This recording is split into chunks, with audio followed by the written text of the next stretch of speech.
Hey, hey. Hey guys, Good, how's it going? Hey, good evening, everybody. What's up, Mary. Byrd, Noah, Izzy? We got the band back together here. Yep.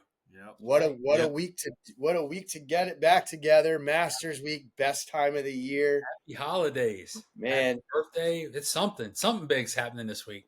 dude, this cast tonight, guy. I'm just telling everyone out there watching the collective right now. This might be like a Pearl Jam concert, man. This might go for 3 hours. We're gonna be talking about all the hits. I mean, there's a lot to dive into here tonight.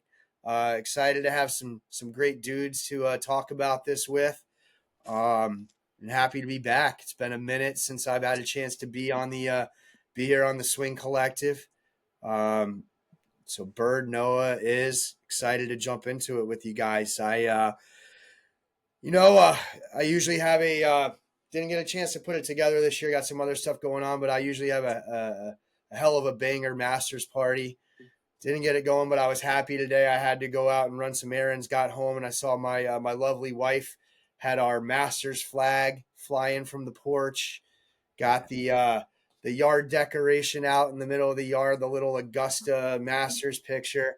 I got home and that really kind of had me feeling all the feels. So, um, you know, uh, really excited to jump into this, talk about it with you guys. As far as my past week here, golf wise, non-existent. Weather turned terrible up here in the Northeast. Spent a lot of my past weekend and the week before watching the NCAA tournament. Nothing good to say about the Florida Gators, so I'm just going to skip right past that one. But I'll throw it out to you guys. I don't know who wants to take the torch and let us know what's going on with your world and what you're feeling about the Masters. Well, go ahead. Go ahead. Oh, Well, man. so You. so, so we got so we got a round in last time I was home. Played a round or played 2 rounds. Swing's doing pretty good for this early in the year. A little bit off, but overall ball striking's pretty good. My wedge game, I've never hit wedges like I hit these wedges right now. Very excited for what's going on in the season, but haven't got the hit in a week or so. The weather's been terrible, cold and rainy. Um, the Masters, I got one thing to say: McIlroy is going to win, and he's going to win big. It's his turn. It's his turn. I feel like watching the players before. A couple weeks ago, he was just toying with the guy, and that tournament that final round should not have resulted in a playoff. But that's neither here nor there. But I think that this tournament's going to be one sided, and it's going to be very one sided. So What you got, Bird? I don't know about one sided, man, but from your mouth to God's ears, I'd like to see it. I watched a little bit of the par three today, and I mean they interviewed McIlroy, and the man. If you looked up confidence in the dictionary, Rory's face in that interview is beside the definition. He made an interesting point. He brought up the players, that tournament that you're talking about, no, and and he said, when one facet of my game isn't working, I feel like the other parts of my game will pick it up like it did at the players. He wasn't driving the ball really no, well, wasn't hitting a lot of fairways. Everything else picked him up, got him into that playoff. You could kind of pick whichever side of the argument you want to. He did not drive well enough to win that tournament, or you could say every other part of his game he played so well he should have won without being in the playoff in the first place. If he just would have driven that much better, there wouldn't have been a playoff. So I'm not disagreeing with you. And then what did he do? He just put it away. yeah, I was at the Greenbrier in West Stepped on Virginia. his throat when he put it away. I mean, Man, yeah, they did. That playoff didn't last long, man. no. It was like Clubber Two Lang and swing. Rocky It was Freeze. over in like two or three Didn't last swings. It was long, over. man. He said, what did he say? I needed to make 5 good swings, and I didn't think he needed all of those. Yep. But, we were at the Greenbrier several years ago. John Daly walks out to the practice range. Dude hit 2 irons and 1 drive, and he turned to his team. And he goes, "I'm ready," and he walked off. Now he wasn't ready, but that's kind of how Rory was. He won the players, and he said, "Hey, I'm good. See you guys in April." So one of two things is going to happen tomorrow morning. Well, I guess tomorrow afternoon, because I think he tees off at 1 o'clock in the 1 o'clock hour. Um, he's going to come out hot or he's going to come out not. And I'm here for him, man. I hope that, he's not going to win it tomorrow, but we know he could play it. He could play bad enough to lose it tomorrow. So let's hope he doesn't do that. I'd love to see him in green come Sunday evening, man. So we'll root for him on that. Izzy, what's going on in your world, man? Well, hold on. Did you play any golf this past week? Oh, I did, man. I did. And actually, Noah brought it up, man. Noah was down. We played a couple rounds together. Noah has revolutionized the way golf should be played, brother. He come up with this idea, man, about 45 minutes from where I live, there are 2 9-hole tracks. Man, neither of them are very special in and of themselves. They hold a lot of sentimental value for us, and we play them often when he was younger. We went up there, man. We booked a morning and an afternoon on each of the 9s, and we had an epic lunch in between. And that is how golf should be played from here on out. I decree it. Go play 9. Go have a decent lunch with a couple of adult beverages, and then go play 9. That's how men should play golf. Man, it was so much fun. And then that was the highlight of my golf since we all got together last. I did play in Vegas last week. Beautiful courses. I don't think you can match desert golf in terms of beauty. I packed my clubs. I didn't pack my game. And everything was just, y'all know what I'm talking about. It was just that much off. I drove the ball really well one day, couldn't putt. Next day, once I got 100 yards in, I was fine, but getting there was half the battle. We had high winds, 30-mile-an-hour winds with gusts twice that. So it was challenging, but you can't beat the beauty of desert golf, man. So at least we had that. And B Smooth was out there. I'm sure he'll tell you all about it next time he's on the podcast. Yeah. Man, desert golf I believe that the reason it's so pristine and perfect is because there's so little moisture and there's so little, chance of rain that the grass and the greens and the fairways and everything gets exactly as much water as it needs to be perfect. Mm-hmm. You never get rained out. There's no mud. There's no, it can be kept just near perfect because you give it can only need more water, right? It's never going to get too much water. Let me rephrase that. Anyway, so this past week I only played once. I got about 7 holes in, and my wife called me. She'd gotten out of class early and asked if I wanted to meet for lunch. And my round was going so badly that I said, yeah, I'll do that. Let's go. I par on 1. Easy. Hole 1 is one of the easier holes, I think, on the course. And then just from there, it was, every time I hit a bad shot, I dropped a ball and tried it again. And man, that second guy is real good. Second guy's always the best. Played the first shot, but man, was I hitting the second ball good. I had a couple rain sessions. I feel like right now my driver's in a good spot. I'm not trying to hit it super far anymore, which is probably why it's in a good spot. I'm just trying to get it out there straight. Or at least I talked with a buddy and he said, do you have a reliable feel for a driver? Like, hey, I'm not trying to do anything. I just want to get out in the fairway. And I was like, no, I have no repetition of driver. And so I've been working on that. I feel like I got that there. And now I'm trying to get my speed back with my irons because my distance has just, every club is 5 to 10 yards less than it used to be just a year ago. And I don't feel like I'm any slower, but I guess I am. So that's been my primary focus, and my range sessions have been good. But when I get out on the course, maybe since I'm in the middle of it, I've got too many swing thoughts going, and it's not there right now. I had that 85 a couple weeks ago, and then an 88, and then an 89, then a 93, then a 96, and then I'm avoiding the course at the moment. That's the problem, man. Is I have so many different tips and strategies and things. I found one yesterday that I wanted to try, and it's just my posture over the ball. I was working on that in the simulator last night, and instantly results, man, great. But it caused me to change my backswing, and now my ball path is off, so I'm going to have to tweak some things to get that back. So I think it's putting everything together, and I'm a lot like you, man. I've got all these components now, and it's like everything's torn apart. I'm trying to build it back, and the pieces are not quite fitting together. And it's early, man. It's early April. We'll get there. If you're not wanting to avoid the course, 12:16 on our usual favorite course. Two friends of the course, two friends of the podcast, Jeremy and Frank, booked 12:16 on Saturday. Asked me to join. There's one spot left. If you want to grab that, we're all going off at 12:16. Just let me know. If I'm in Indianapolis right now. If I'm back, I'll be there. All right, cool, man. Beautiful. You write it down. I had a question for you, Ando, before we get rolling. You mentioned decorating the house for the major holiday that is Masters Week, and props to your wife, another friend of the Swing Collective, for doing that. You ever attended the Masters?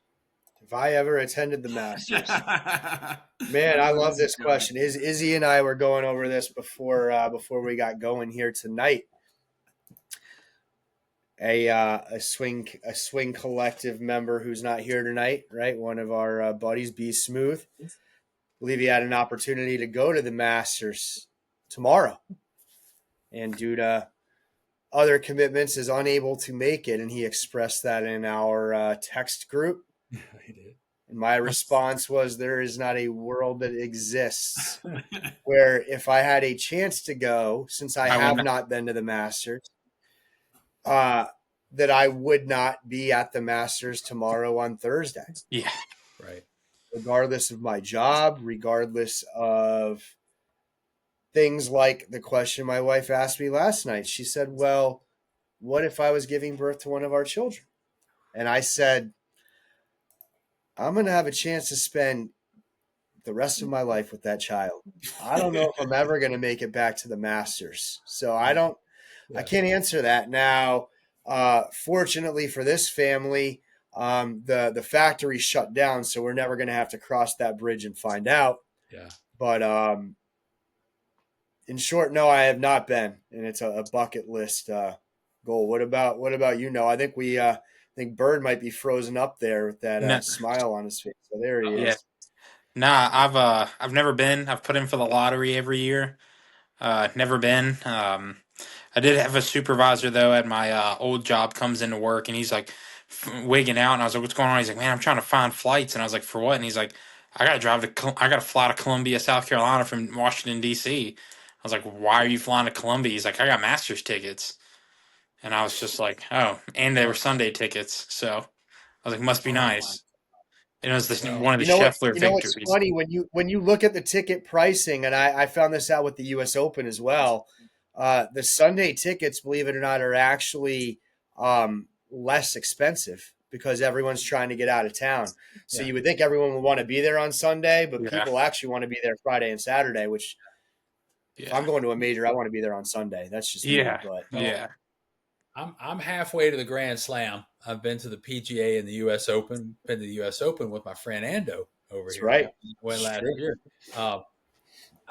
I like to get to the Open Championship. We've kind of got tentative plans to be there next year. Masters going to be on a list. Another friend of the podcast, our buddy we were talking about earlier, RD, that we're friends with. He's got Saturday tickets that popped up this year. So he's heading down there in a few days. He's going to head down. So props to him for getting to go. The reason why I ask is because I own 0 pieces of Masters swag. And me neither. There's no way there's no wrong way to do this. I don't have any Masters flags, Masters shirts, Masters anything. I won't decorate my house. I won't have anything in my simulator that's Masters affiliated until I attend. And I got a lot of friends, man. Pick me up a hat, pick me up a flag, pick me up a shirt.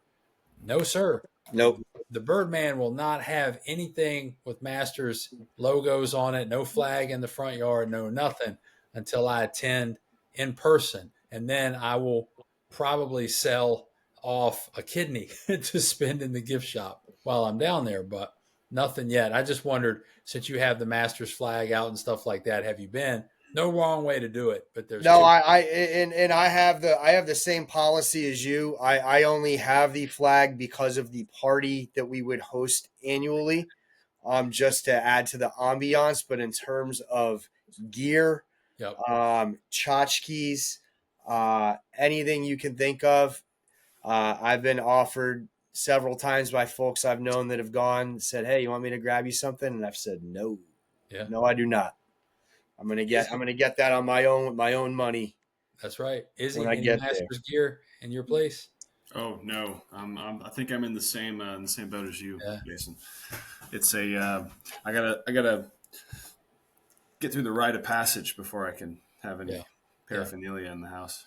Well, I do have one other anecdote. Uh, Byrd, again, same person we were talking about before, friend of the cast. Um, when I started my employment at my current job, sitting down to a nice dinner one night, and I walked head first into this one. He said to me, Ando, what's the best course or your favorite course you've ever played?" And I've had the fortune to play some pretty nice courses in my time. Live in New York, had a chance to play Bethpage, played Oak Hill, had a chance to play Tobacco Road. I've played Pinehurst number 2, a lot of classic courses. Played the Ocean course, and said to this gentleman, I said, think I'd have to go with the Ocean course. I mean, it was just such a treat and experience. What about you? And he said, "Oh, Augusta National," just nonchalantly, and Must be right there, nice. that was the mic drop, kind of like, listen, this is the pecking order. that's It's how it good goes. for you, but respect Yeah. the Hey, technique. hey, listen. Ocean course is a top 10 answer, man. So I can't put a top 10 course up there. So don't hang your head. Augusta is obviously a number one answer for a lot of people, but as my dad would say, Keo is nothing to sneeze at.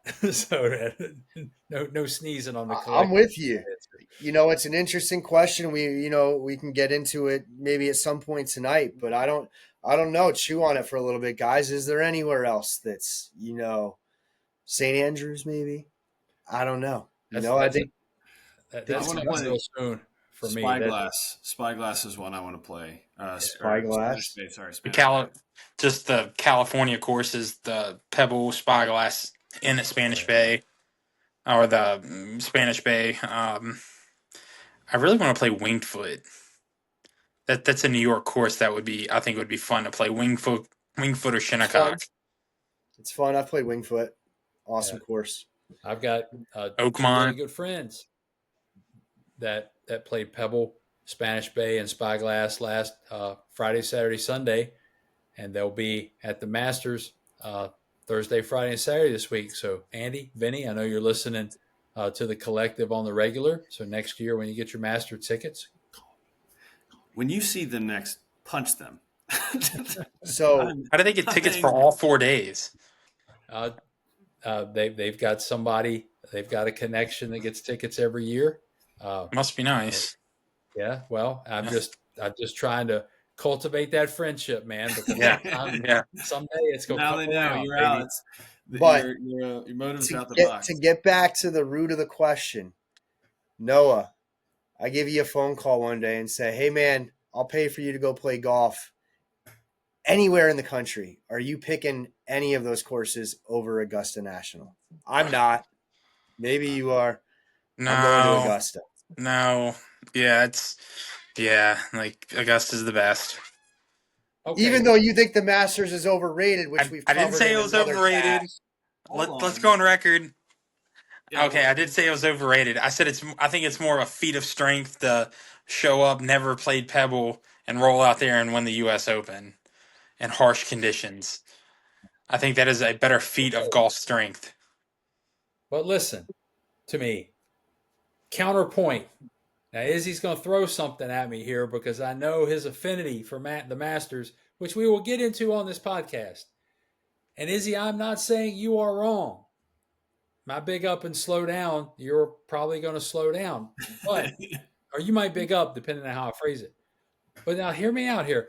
I was watching a reel or a short YouTube take or something. They were talking to some of the Masters champions of old, talking about like Jose Maria Olafable and Larry Mize and some of those guys. And the question was, what's a 15 handicap shoot Oh, I saw at that. Augusta? I saw that. And they Saw said that too. if you're playing from the tips where the guys are playing, no way you are getting within arm's length of 100. So if you could get a round comped anywhere in the country, do you want to play somewhere where you're going to get your brains beat in and you're going to shoot 110, 115, 120? Absolutely. Or do you want to go somewhere and play somewhere where you might put up a good score? No. Because I see them do it, and I want to do the same shot. You want to put? Yeah. I mean, I might not play the one in the water. Potentially put one in the water. Look, if I'm at the Masters, I'm bringing 2 cases of balls, brother. Like, but realistically, we're not playing the tips either at Augusta. We're going to play the men's tees. Yeah, I mean, probably wouldn't let you play. Okay. Yeah, probably. That's facts. I mean, I don't know that I disagree with you. I'm just saying, but if we could play somewhere where we could go out and maybe shoot a 90, a 92, would we have more fun? I can shoot a 92 at home. Yeah, exactly. Yeah. I broke 100. Like I broke 100 on Piners number 2 from the men's tees. I was like, okay, great. I'd rather go play the men's tees at Augusta and shoot a 130. Yeah. And say that I went to Augusta. It's kind of a flex, you walk in. For sure. Like, I want to hit the par 3 on I put 6 balls in the water on that hole and then walk across the bridge.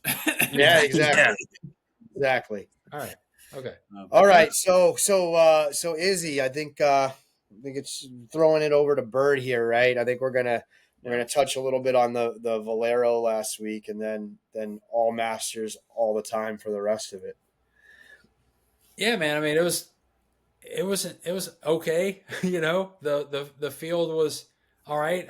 I'm checking in. I'm seeing who's up at the on the top of the leaderboard. But I'm like, all right, can we hurry up and get this tournament over with so we can get to the Masters? That's kind of how I felt about it. It's not all that different from you kind of getting through the opening act at one of your favorite concerts. Is like, okay, great, yeah, y'all sound great, you're professionals, but I want the Eagles to take the stage. So and I was traveling last week. I was in Vegas for that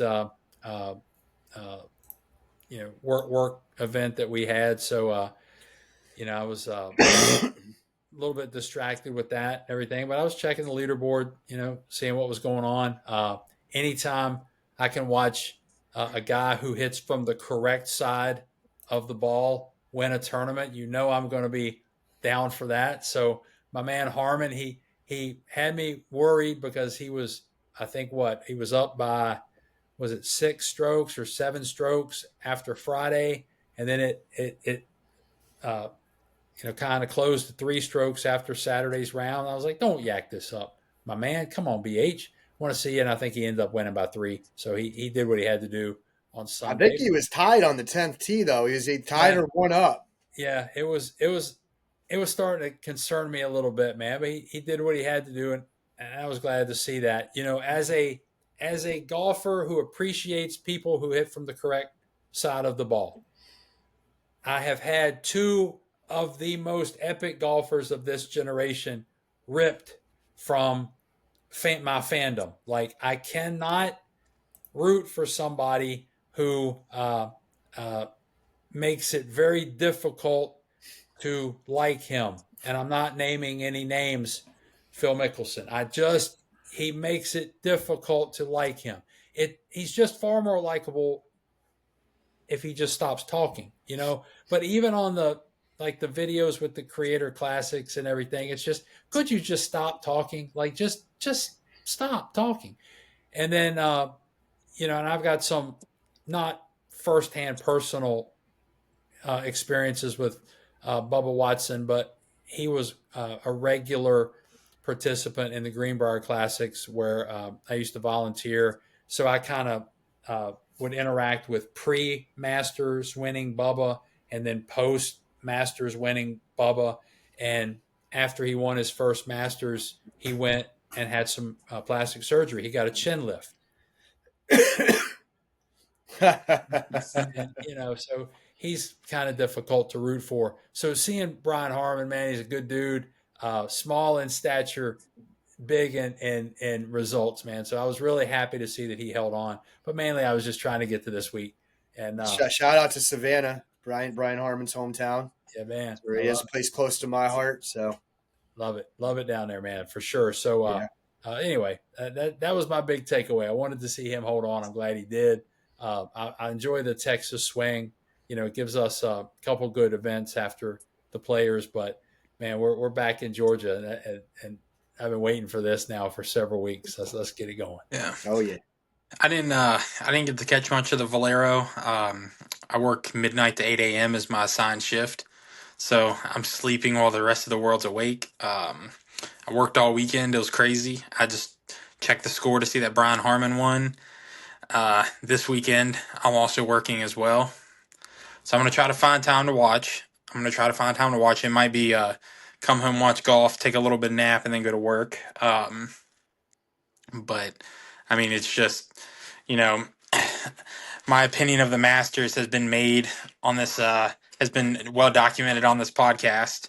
But, I mean, it's the next 4 or 5 days in golf is the best swing of golf in the whole, is probably the best swing Time's of up, golf. Noah. Izzy, what do you got? Okay. Probably the best swing of golf in the season. The Texas swing, and then immediately go down to Harbor Town, and this just early spring leading up to the U.S. Open, because the Masters basically leads into the PGA now, but into historically into the U.S. Open. It's the PGA. best. Yeah. Well, and shout out to CBS, man, because you will have a chance, even if you don't watch, the live coverage. I mean, they do the late night highlights. You've got the streaming options. So I feel like you're going to have chances to consume at least like the extended highlights. So I feel like they do a really good job of giving you some options. So when you're ready to tune in, I think you're going to get to see what you need to see, even if you can't watch it live. You can watch the whole replay on the Masters app at any time on demand. So that's the route. Are they still controlling the advertisements? Is Augusta still controlling the advertisements where it's like limited commercials or like a very specific amount of commercials? Yeah. Yes. It's the best. It's literally the best. Premier League soccer is like so that. Unlike the rest of you guys here, I because I'm just a sicko, I watched pretty much every minute of live TV coverage of the Valero, much to the chagrin of my wife and kids. We had terrible weather here over the weekend. My butt, I think, is still sore from being on the couch for 6 hours a day for 2 days in a row. But just like you guys said, rooting for Brian Harman the whole way. He's just got that disposition. You root for him, former major winner. You got to root for the little guy. He's not small in stature. I'm really pulling for him here in terms of the Ryder Cup. I know that's a big goal of his. He's talked publicly about wanting to be on that team and be at Bethpage. He moves up 7 spots with his win. So he's in 8th position. I happen to think that, if he can put together a few more good tournaments, he's probably a captain's pick. I mean, you're going to want a guy with previous major experience, major winner, that's openly out there campaigning for a spot on your team, I think. So, I think he's a guy that we're going to want. And, honestly, with the Valero, no disrespect to anybody else that was up there in the top 10. Jordan Spieth is probably a well-known guy. Rest of the guys, it was if you're a casual golf fan, again, and not a psychopath like me, you might have found yourself saying, "Who are these people?" So I thought it was cool that Harmon kind of could hang on there. But I also got to give credit to those guys for not backing down and fighting them down up until the last 2 or 3 holes. It was pretty cool to watch. I hope it's that close coming down the back nine this week, man. My wife came to me several weeks ago. She said, "Hey, I have an opportunity to do something with my kids. Uh, the weekend coming up." She showed it to me on the calendar. I was like, "Huh, yeah. What's going on that weekend? Was it the 12th and 13th? You said, yeah. I think you should take that opportunity." So she's out of town. I've got a 10K Saturday morning, and as I mentioned, to Izzy, we got a round of golf scheduled Saturday afternoon. And I'm shutting it down, baby. I'm gonna hobble my tired bones in. I'm gonna get a case of beverages and some snacks, and I'm pulling the shades, man, and I'm in. So the last thing I want to see is a blowout cruise in on the back nine Sunday. I want to see a dogfight, and I'm sure we're going to get into who our favorites are here in just a second. But if I could pick the cast of characters that's teeing off in the last couple groups on Sunday, I've got some ideas. Yeah, Izzy, what do you got? Anything on the Valero, Izzy? Yeah, the Valero was from someone who, I watch golf probably not as much as some of the other members of the cast here, but it didn't grab me. I have a couple players that I kind of follow and like, and one of them, who I'll mention later, got cut, which was surprising considering his track this year, starting in January, and his placings at the tournaments as we've gotten further into the year. But I know of Harmon because of his open win and the waggle, right? And I'm happy that he won. But like you said, the top 12, there's 2 names in there that I recognize, 3 if you go a little bit further. But it was a uneventful tournament for me to watch, the bit that I did. And again, I'm with Jason, and I was waiting for Masters Week, so it was one of those things where it was like, do I watch this now, or do I spend the entire weekend with my wife and then watch it, and then have more time next weekend to watch the Masters? So I made the difficult decision. Smart choice. Time. Yeah. So, Shrewd. but yeah, but let's drop the Valero. Let's move into the Masters. I think, Ando, you mentioned, and you have it here on our agenda, the Masters dinner, the Champions dinner. Champions dinner, man. How about that menu? Opinions? Let's just go all through Masters Week. I think we start at the dinner, and then we're gonna get through and spend a good amount of time here and go through all the goings on up into our picks at the end. So I mean, cheeseburgers, sliders, firecrackers, shrimp, Ooh, meatball and ravioli bites. Win. Listen, I love that inclusion. Scotty did not include that on his last menu. Now, for those that know, who've been following golf this year, what was Scotty Scheffler cooking on Christmas when he cut his hand open? Meatballs and ravioli. Yeah. And they were Papa Chef's meatball and ravioli bites, by the way. Yeah. Texas chili. The chili was a recipe from his coach. He said his coach makes the best chili. Word out of the dinner coming out hot off the press today was that it was a 3-alarm fire. Everyone's face was melting off, and they said the chili was amazing. And you got a choice of ribeye or redfish. Ribeye. Every exit poll I saw, everyone got the ribeye. Thank you. Yeah. I mean, I don't know. Maybe there's some guys who are watching their figure. You got mac and cheese, cream corn, Brussels sprouts, and sweet potatoes. Classic. Come on. I'm hungry. I already had dinner and I'm hungry again right now. If you needed another reason or 6 to love Scotty Scheffler, he just gave it to you. Yeah. Come on. Yeah, he does not mess around. So, I don't know how well versed you all are in previous Masters Champions dinners. But this is a subject that is very, very close to my heart. I look forward to seeing the Masters Champions Dinner menu almost as much as the Masters itself. And we've actually integrated some of the selections into previous master parties I've had at my house. Oh, man, you are living life the right way, my man. And we'll probably have a couple things on this menu tonight, but I will say, that's serious. In my lifetime, and I knew it from the second this guy won the Masters, I said, I cannot wait till next year to see this menu, Yes. Hideki Matsuyama. Because that guy came out, right, and he had, he's flying in fish from Japan for sushi and sashimi. Yes. And you're like, oh, yeah, that's good. Then he has to have the fish ops and the miso glazed black cod.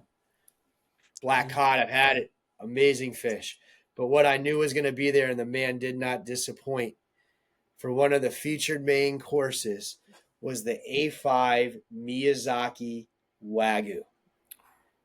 I have had the opportunity on a trip I take each year to a certain casino resort in central New York, have a phenomenal steakhouse up on the roof, and they have an A5 steak on the menu. I've had it. Best thing I've ever tasted in terms of meat. Chris, Ando, my man, dude, from the minute I met you, I can tell you where we were, and I knew we were going to be brothers, and you are the man. Dude, I was in Vegas last week. We found ourselves in the Venetian, walking over to meet some partners. We passed by Lavo. It's a restaurant in Vegas. Nondescript. There's a lot of good restaurants in Vegas. I said, that right there, folks, is where I had the best meal I've ever had in my life. They were like, really? I said, yes. Because they had the Wagyu beef on the menu. You just don't understand until you have it. It is exquisite. So I am with you on just how important these menus are, and I love seeing them. And I felt bad for Bubba the year he had, McDonald's Happy Meals or whatever he had, and everybody gave him such a hard time, for his. I think Faldo was the one leading the charge. And if you've ever met Faldo, he's utterly forgettable as a human being. But, I too love what some of these guys do, and I knew Scotty wasn't going to disappoint. I'm enthralled, not so much from the menu, although I appreciate listening to the passion of which you speak. I am an associate's degree to your doctoral dissertation, so I know a little bit to your a lot of that. But the Masters itself brings together this year, since VJ couldn't play due to injury, the 95, arguably of the best, not at the time necessarily with Longer and Mize and Cabrera and some of the guys that obviously aren't going to win, but generationally, 95 of the who's who that have played the game. But then on Tuesday night, several of these 95, hey, I'm sorry, you can't come. Several of us big boys, we're going to go have dinner, and you're not invited. And then you bring in Nicholas and Watson and Player and Faldo and just you're like, oh my gosh, and Ridley and some of the members. And I'm all about that dinner. And you see the picture that was circulating tonight, and I'm sad that Tiger couldn't be there for it. He's obviously not on property this week. It doesn't seem to be on property this week. And just it's just amazing. That dinner is amazing. I'm with you. And I will set my alarm at 0:30 in the morning to do what I have to do to be able to stop and watch, hopefully I haven't heard, I assume the same three guys are going to hit the ceremonial shots tomorrow. And yeah, I haven't heard different.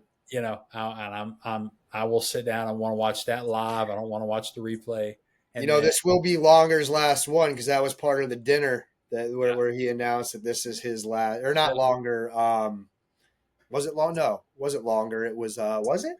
Maybe it was. It's Longer's last Masters that he's playing in, Yeah. Okay. Yeah, it was supposed to He be. may still be at the dinner, but he's not going to be playing. Yeah, it was supposed to be last year, and he ruptured his Achilles Right. right That's right. before. So Right. That sounds doesn't know that he can play 4 rounds. So will he make the cut? Every year before this year, he's a threat to make the cut. So Right. may very well make it and not be able to play on Saturday and Sunday. We hope he will. Couples is out there. Couples. Oh yeah, I saw that. It's a threat to make the cut every year. But I want to see the ceremonial first shots. Yeah. Player's 89 years old, and he was out there throwing darts in the par 3 today. Yeah. Had 3 straight birdies, and I'm like, dude's 89 years old. Please God, can I be playing golf at 89 years old? He's doing karate kicks, going, walking down to the green. I'm getting jazzed up, man. Just talk about it. I'm gonna shut up now so we can keep moving along. But just well, hey, speaking of the par 3, I know who's not going to win the Masters this year, and that's Nico Echeverria. Yeah. Because to date, the person who's won the par 3 has not also won. Never happened. So he's out. So you might as well just pack up and go home, Nico. Sorry. Yeah. Well, doubtful he was going to win. Last year, Fowler won the par 3, and I think he was a safe bet not to win the Masters. Yeah. I mean, is he unranked now? Does he even have a world ranking? No, he's not. He's sitting on his couch this week watching. What's interesting about the par 3 is there's reports previously that there's been guys who have maybe been in line to maybe win that thing, been playing pretty well for 5 or 6 holes, and have given their kids the club to hit the ball or their wife so that they don't win it because they know of the curse. I watched Spieth do that last year or the year before. Like Sammy, yeah. I mean, let his wife put one out or something just so he got DQ'd. Yeah, sure. Yeah. JJ Spawn played great today. Yeah, par 3.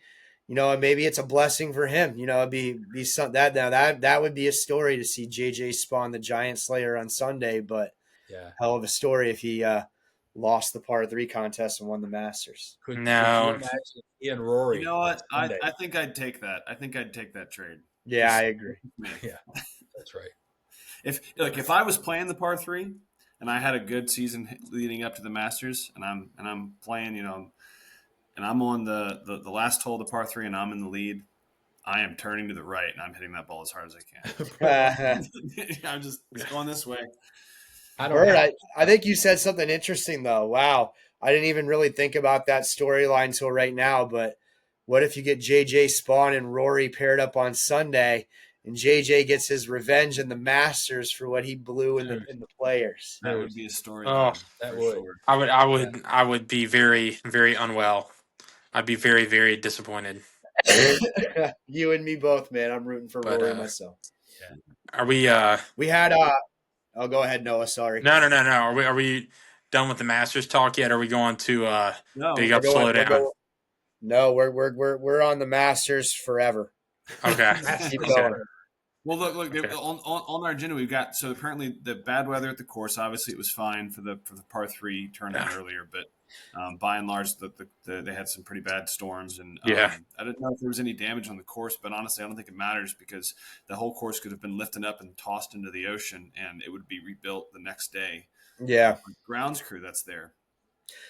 Some interesting. So, well, first I wanted to, before we moved on to the weather, I wanted to say we did, shout out to Keegan Bradley, Tom Hoagie, and Brooks Koepka all had hole-in-ones at the par 3 today too. So that was pretty cool to watch. But yeah, the course, everything Ridley said seems to have fared well through the storms that ravaged it.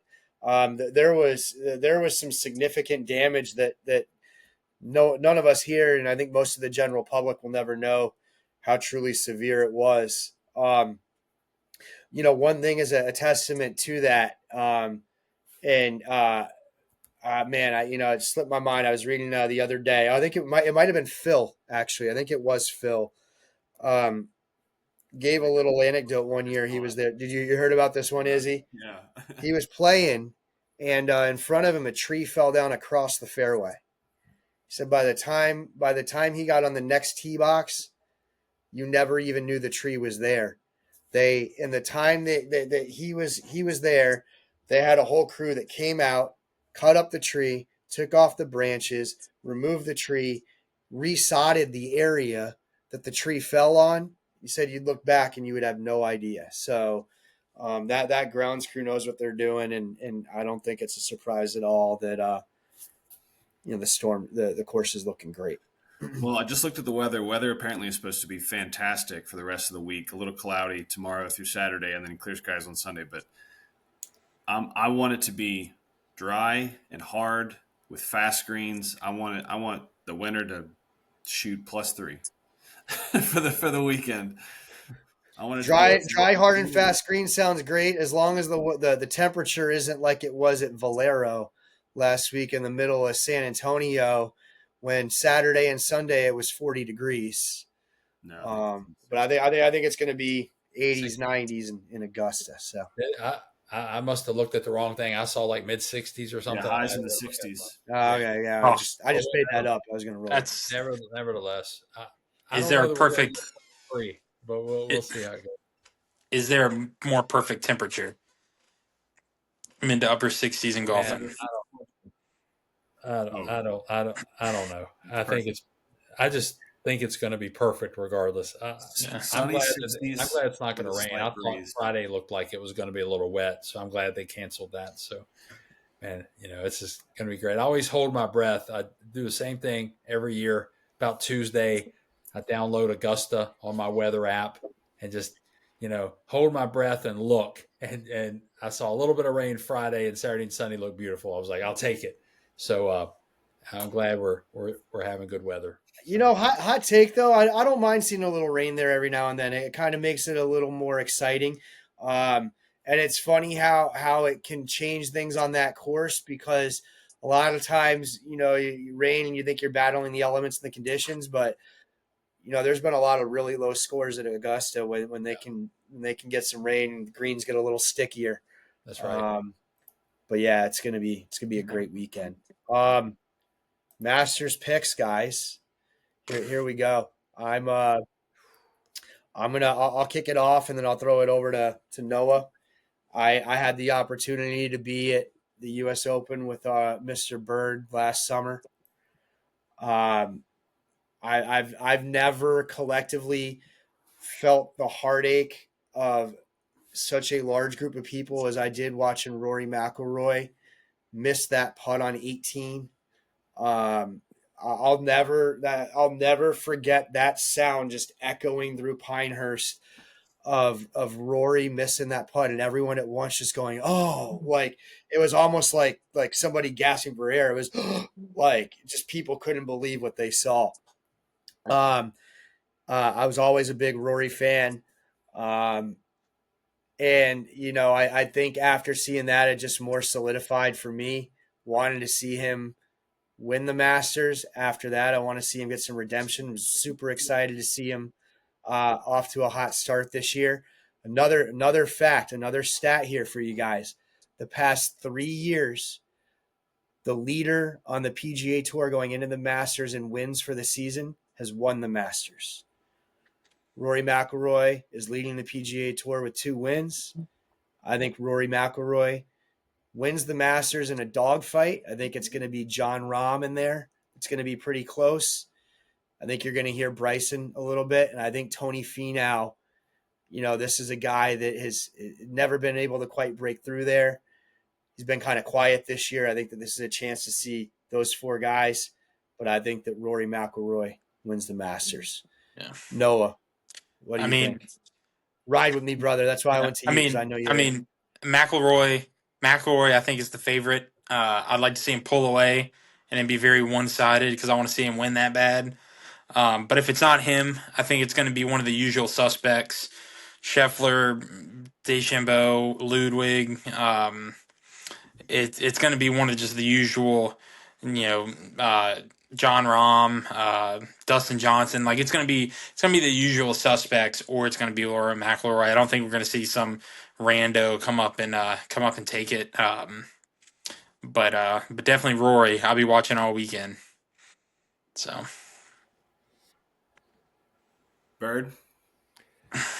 All right. So isn't it funny that all of us, and I'm not necessarily because I don't know what Izzy's going to say, but overnight, it's like so many people became Rory McIlroy fans. And yeah, he hasn't been hurting for fans, but isn't it funny that, like, Tiger Woods, had his detractors for a while, and maybe there were some good reasons for that.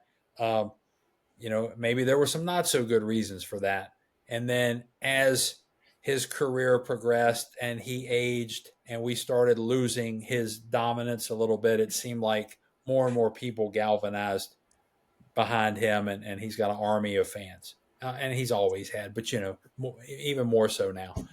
And then DeChambeau was probably the most hated man in golf until he wasn't, and he used YouTube to kind of reinvent himself, and now he's one of the most popular figures in golf. And now it seems like out of nowhere, Rory is one of the most popular people. Always been popular, now even more so.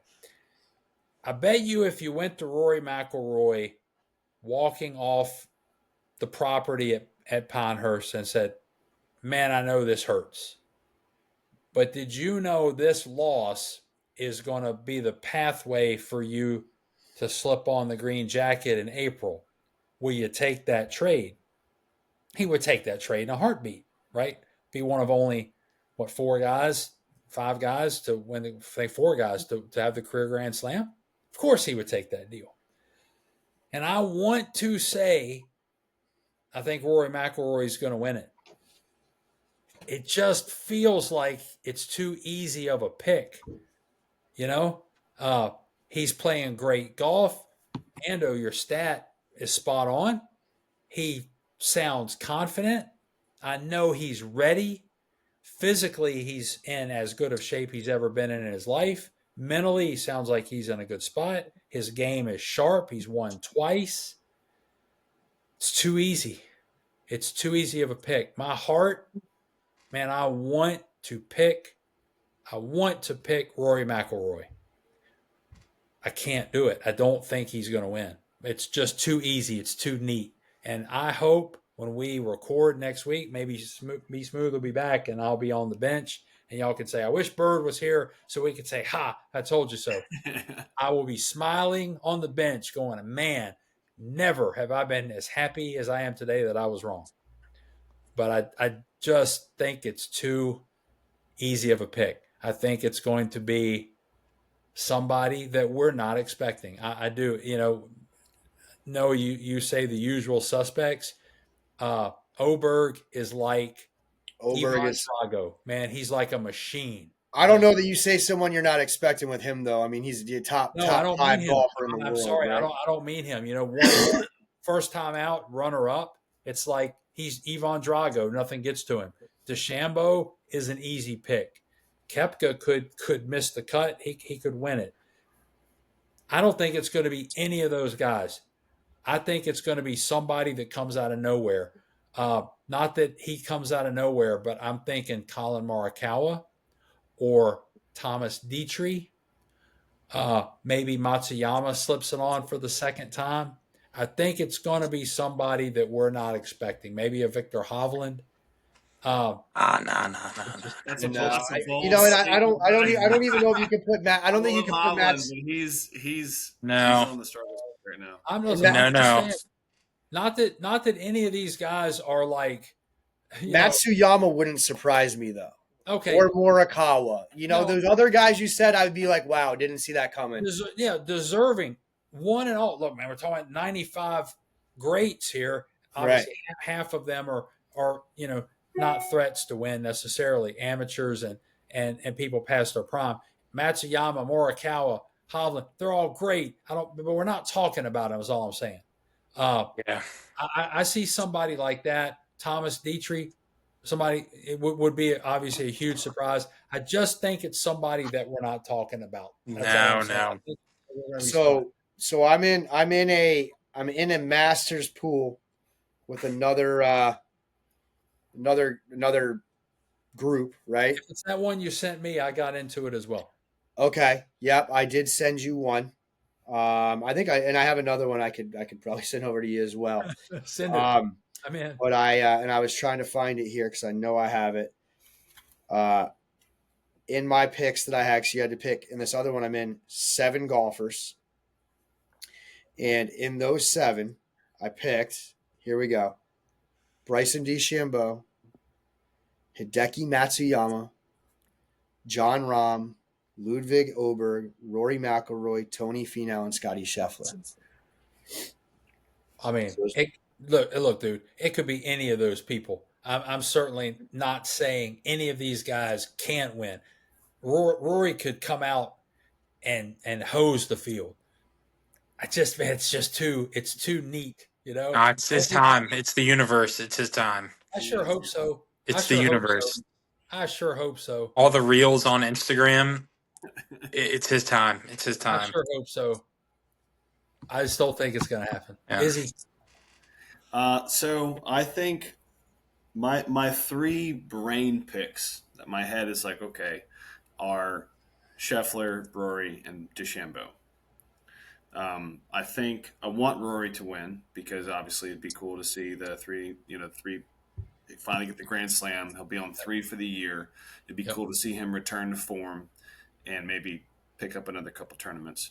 The other side of that coin, though, is remember earlier in the year when we were doing this, the podcast, and I mentioned that I thought that Scotty Scheffler was going to get over this injury and get back into his groove and start playing better. And guess what, gentlemen? He's playing better. Gotta hasn't won yet though. He is playing better. He got top 2. At the what was it, the Players? He was in second in Texas. Houston. Yeah. I think he comes out. I think Scheffler wins it. I have Rory as the hope, Scheffler who's going to, and my wild card pick, Byrd is Batia, which I get it. That's my like Hail Mary. I hope. Do I genuinely believe he's going to? I don't know because the man comes out and he plays so well sometimes. And then I mean, I'm going to talk about it a little bit later, but his ninth cut, second cut or third cut is his last five placings. So it's not like he's playing badly. Yeah. He just is inconsistent. And I think that if he can remain consistent over the course of 4 days, he's got the game. He just may not have the nerves yet. He'll win a major in the next 3 years. He has the game to do it. Yeah. And he's young, right? I mean, he's young, and I just think that some of this battle testing, that he goes through. He's been close in some tournaments that he's lost. He's won a few tournaments. I think he could absolutely win, but I think that it doesn't hurt him either if he gets up there and doesn't win it for his future aspirations. Yeah. The thing about him, and I'm with you, Izzy, and Ando, I'm with you. He's going to win some majors. There's no question. But what makes the Masters different is, like you go to number 10, and I don't think TV does it justice. What is it, like an 85 or a 90-foot elevation change from the tee down into the fairway? You hit the right shot, you can get another 30, 40 yards and roll just because that you don't see what that elevation does. And it's like that all over the course. So you got to battle that for 72 holes. And I think Batia can have good stretches. He might have a good round. I don't think he's ready to do that for 72 holes against people with the experience. Like Scheffler's climbed the mountain twice. Spieth has done it. Garcia's done it. Koepka's been up there. DeChambeau's, they've climbed the mountain. He hasn't climbed the mountain yet. But put him on a mortal course that's hosting a PGA, maybe, and in his career, will he win a Masters? Maybe, but not yet. But I'm with you. The dude he's got the chops. He's just he's not quite there yet. He tends to come out hot and then stagnate, and he'll start round 1 3 or 4 strokes ahead of the next person. Yeah. and then he'll stay right there for the next 3 rounds. Yep. So he's one that I could see first round leader, Yeah, exactly. and he puts it in reverse, and another young American like that, Thagala is somebody that at some point, man, he's going to throw a number out there and finally have the experience that, hey, I'm not coming off this number. I'm gonna put a number out there. A la a Tiger. I'm not comparing the two, but Tiger would throw a number out there and then stomp on the gas. Like Thagala seems like the type of golfer to me that once he gets a lead, I might not put it in reverse. I can do it again and again and again throughout the weekend and cruise. So he's got the chops to put on the jacket at some point. Probably not this year, maybe, but he might be one of those ones I was just mentioning that might surprise us all and be there on Sunday. I think if there's a guy that fits the mold of what you're talking about, Byrd, in my opinion, somebody who's sitting in a great spot right now because he's playing some great golf, pretty much on the Ryder Cup team, and we haven't said his name in 1 hour and 57 seconds that we're into this podcast now. I don't think we've mentioned his name all year on any one of the collectives. You can find us on YouTube or Apple, right? We're on Apple Podcasts and we're on YouTube at the Swing Collective. Maverick McNeely, guys, is sitting 7th in the Ryder Cup standings. The guy's been on every leaderboard this year. I don't know how many top fives he's had, how many top 10s. The guy is playing phenomenal golf, and no one's talking about him. And if I'm Maverick McNeely, that's where I want to be right now, where I know I'm playing well, and I don't have the pressure of hearing the media talk about how am I going to do in the Masters? I'm going to win the Masters, this and that.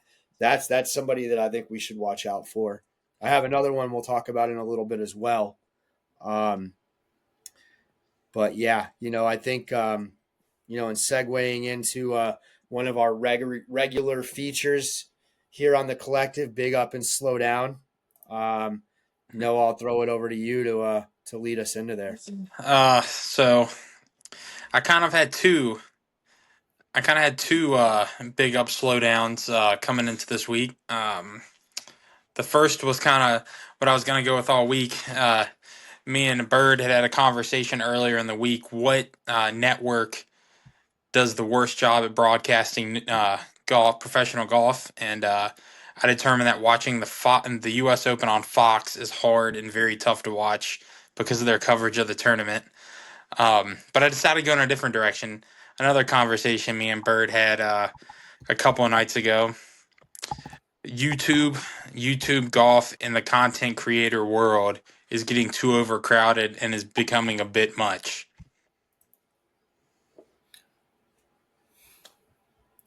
So I'll jump in here.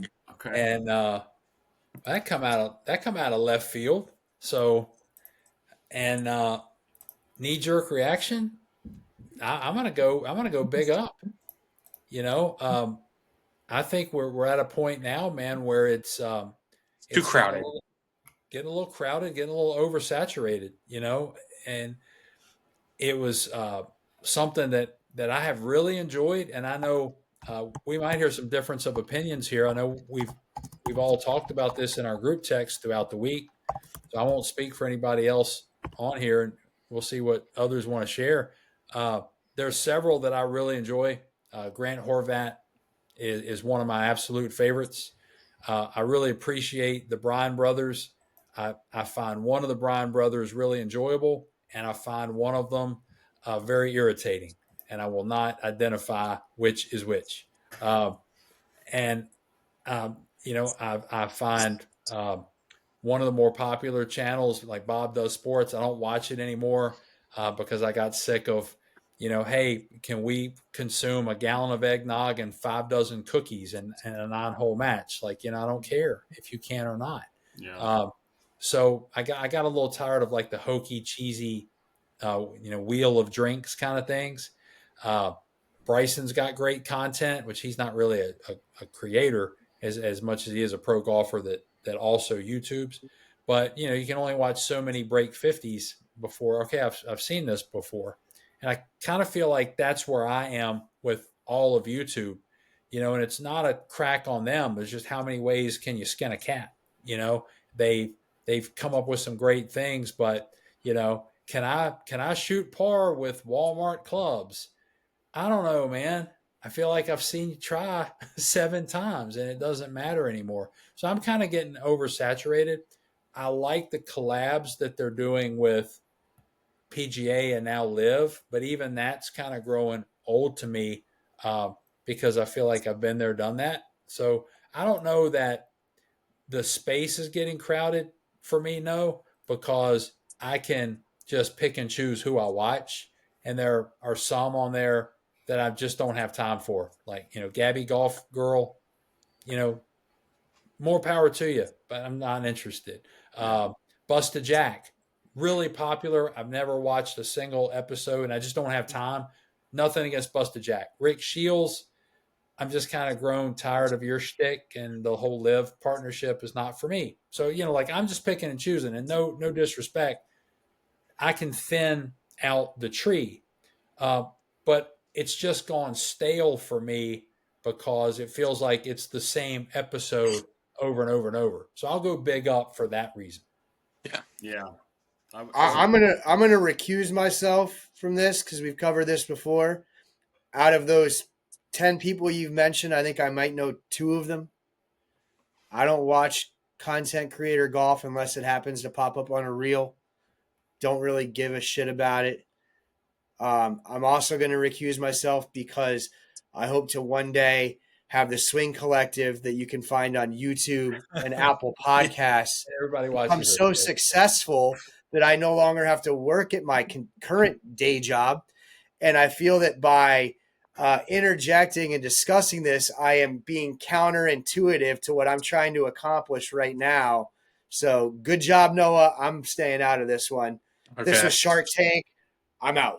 Before we pass it to Izzy, Byrd versus Ando. I can only use odd numbered clubs. Ando can only use even numbered clubs. Who wins in a 9-hole shootout?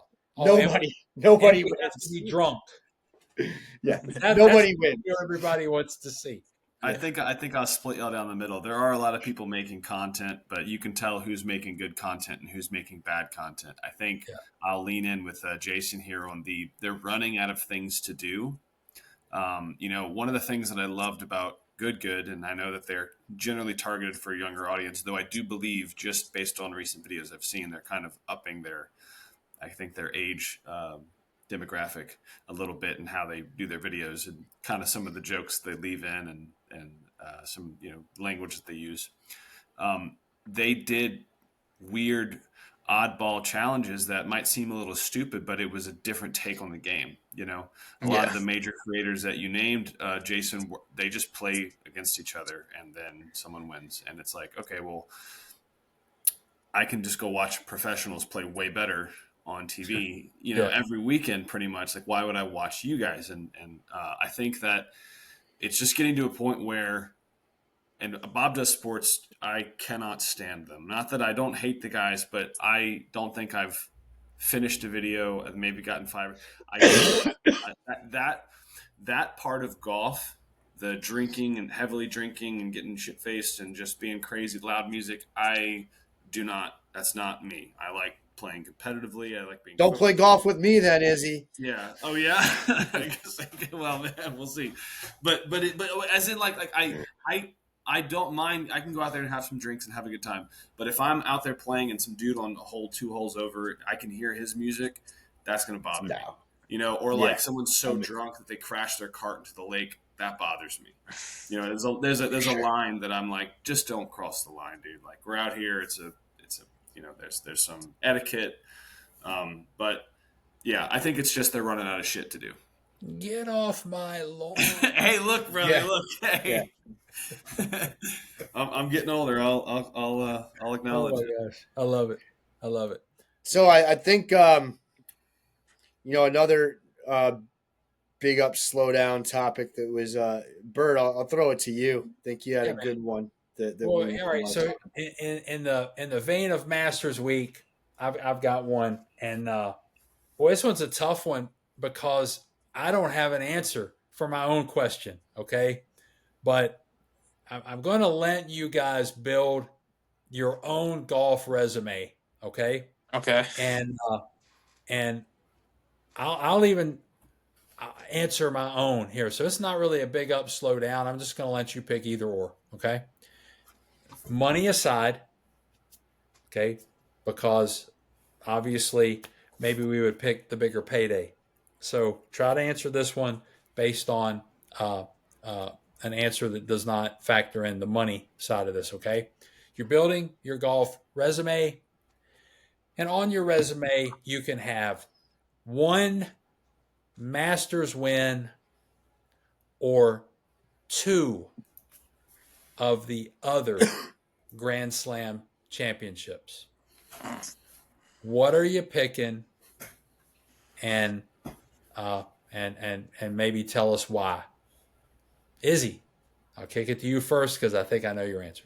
Okay, well, I think you know my answer, and it's the Masters, and there's a couple of reasons. Rory's already won the other two, and he's still jonesing. So there's still something about. Obviously, he wants the Grand Slam, but there's still something about the Masters that's a little special. You get to go to the dinner every year. There's no dinner for the Open.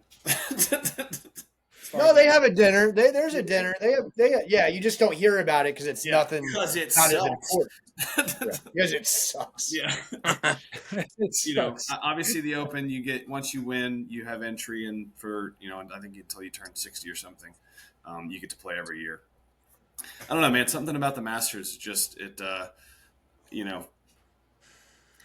I wouldn't say to winning two of the the other two, you're going to make more money doing that just because you've won two tournaments instead of just the one. But the prestige, the jacket, just everything about the Masters is just for me, that would be the one. I'd rather win one Masters than two than the other two. Okay, fair enough. Noah.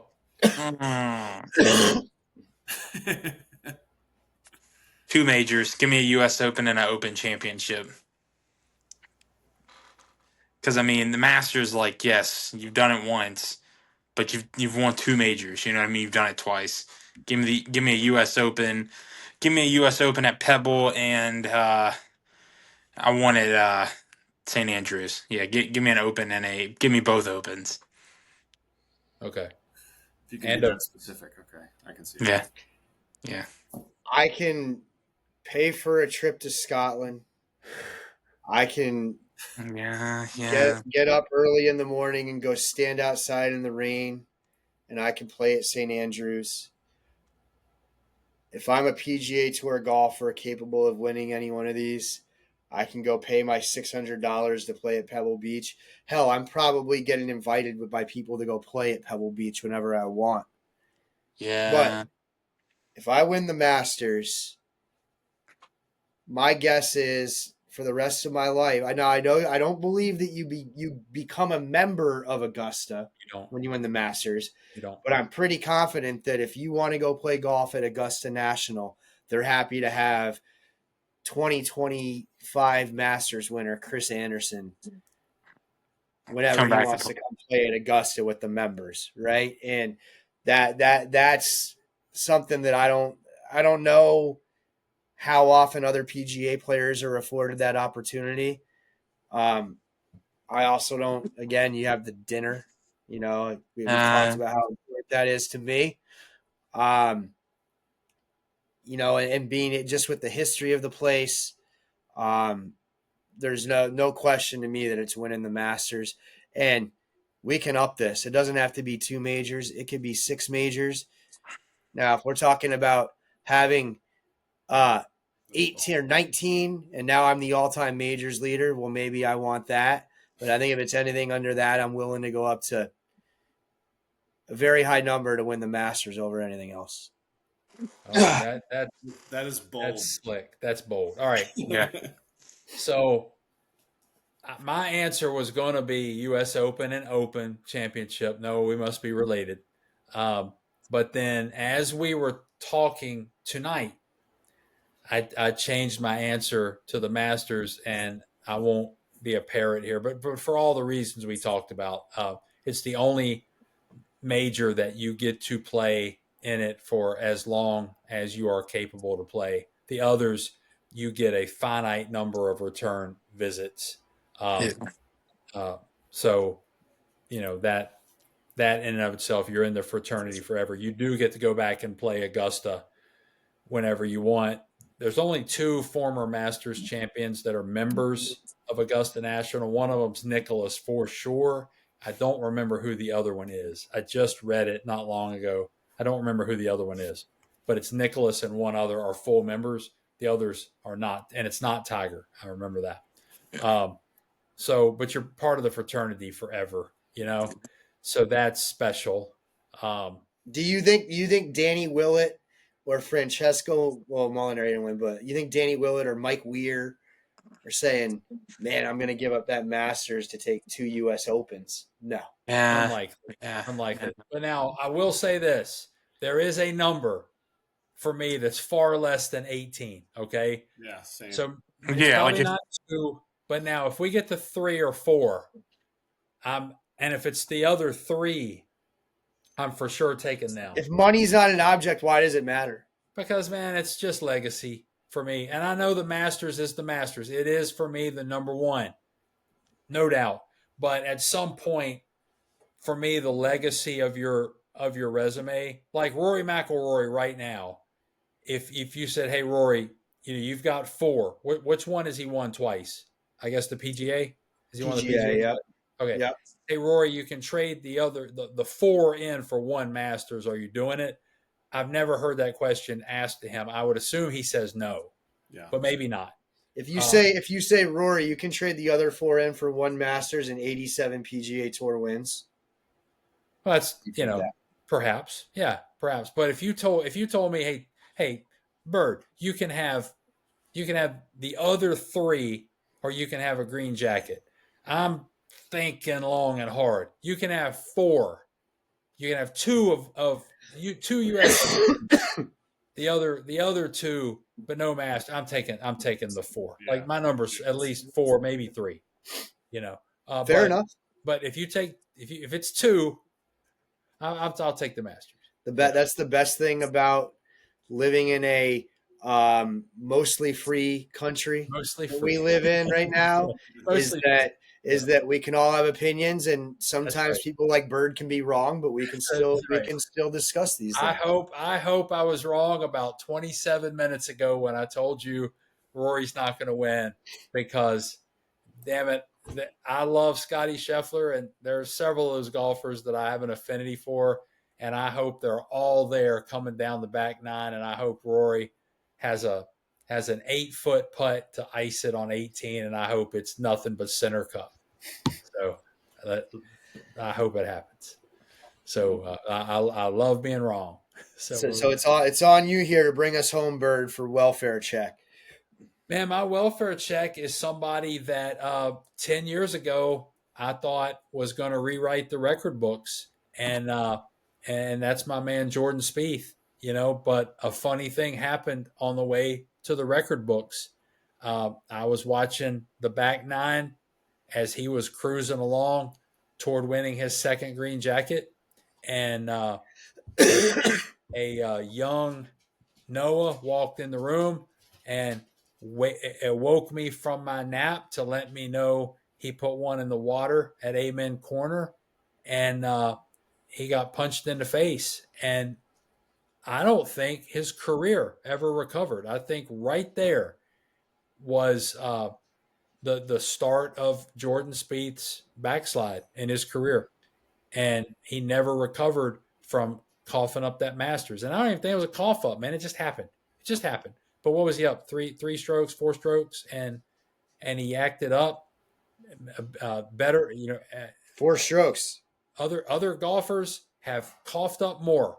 He's nothing to hang his head about, but he's never recovered. He's never been the same golfer since.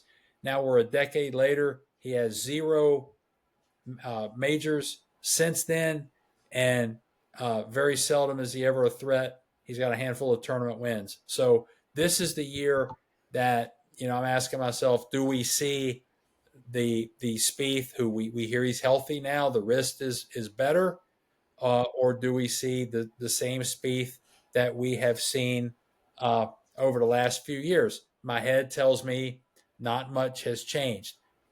We do have a Spieth now that is a father, so he has got a lot of other priorities in his life, and more power to him. I'm certainly not judging. I think he's got a well-rounded life, and I hope the man is happy. Uh, but my welfare check is, where are you, Spieth, the major winner? Because it's been a long time since we saw you, and I'm just checking in to see if you're still out there. It's a good one, and it's been interesting to watch him this year because it's a mixed bag. You see some of the flashes of brilliance and good shots, and you think, okay, here comes Jordan Spieth rounding into form, and then he misses a cut. He has a fourth this year. He has a missed cut this year.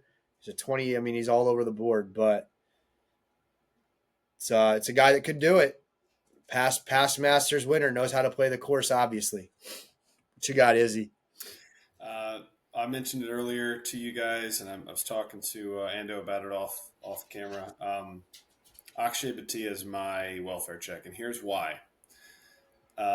His last 9 tournaments, which started at the beginning of 2025, he placed top 32, top 37, top 22, top 32, ninth. So we're seeing a positive trend in his placements. Then he misses a cut. Then he gets top 3. Then he misses a cut. Now we're at the Masters. I've seen him play so well. I mean, when he's on, he is unreal. And the trend this year was looking really, really good. I've been following him for a couple of years. I've talked about it before on the podcast. He's my favorite up and coming golfer currently, and I want him to play so well this weekend. But I don't know if who we're gonna see. Are we gonna see the guy who won last year and had a couple of top 10s, a few top 5s, got third a couple of tournaments ago, or are we gonna see the guy who gets cut after Friday? So we're gonna see. I have hope. He's, like I said earlier, he's my wild card if the stars align. But I hope we see the player he can be and not the player who he was last tournament. Ando. Yeah, I think we're rooting for him, man. My welfare check is a guy who was once top 5 in the world, gone through some back issues. Playing. I think he's playing some good golf this year. I've noticed. I think some of it's a little bit of rust coming back from injury, but Daniel Berger, nine events this year. He's made 7 cuts. Second place at the Waste Management. He's 10th in shots gained on tour, 6th in total driving. These are statistics I think that play really well at Augusta, specifically. 12th in driving accuracy. It's an important thing to important stat at Augusta is being accurate with the driver. And then to back that up when you're not, he's 3rd on tour in scrambling. You're going to find yourself in bunkers at Augusta. You're going to find yourself out of position at times. He's a guy that has showed before. He's been in contention at majors. Somebody I really, he was my favorite golfer probably 3 or 4 or 5 years ago when he was playing some really, really good golf before he started going through some of these physical ailments he has. I think he could be a sleeper this week. I think he's a guy that, if he's playing how he can play, keeping up and maintaining some of those stats that I just threw at you guys, putting those all together at once. He's a guy that could be kind of what Mr. Byrd talked about earlier, is a guy that we're not really thinking of that could be wearing a green jacket on Sunday. Guess we'll see. Noah, you got one to bring us home with?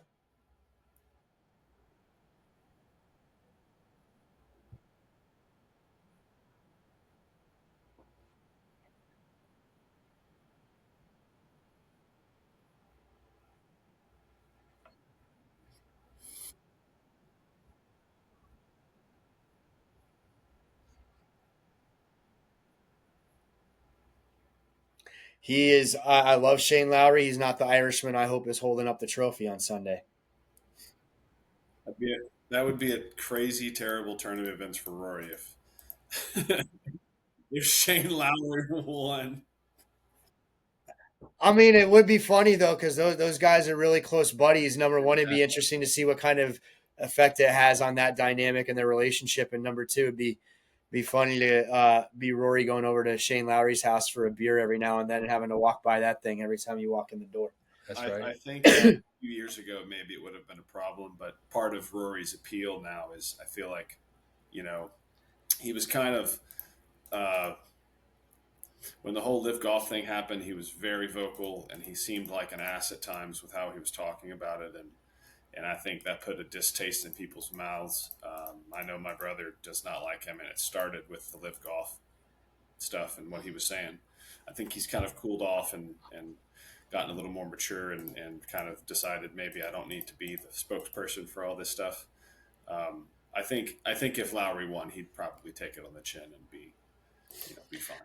But to Bird's point earlier, I mean, him being able to step away from that player advisory board and being able to focus on the golf and not have to be the spokesperson, I think that's a reason that gives him an opportunity to be a competitor this week because he doesn't have to worry about all that outside noise. Well, I'm just already thinking about what that Masters dinner can look like next year, man. Bangers and mash, Guinness for all, baby. Come on, Guinness beef stew. Hell yeah, I'm here for it, baby. Yes, sir. Guys, all right, boys. Let's speaking of here for it. We're Swing Collective. We're on Apple Podcast. We're on YouTube, and we want you here for it as we break down all the Masters highlights and lowlights next week. All right, gentlemen. Yes, all right. See you guys next week. Everybody, thanks for watching. Guys. Thanks, guys. All right. See you later. Bye.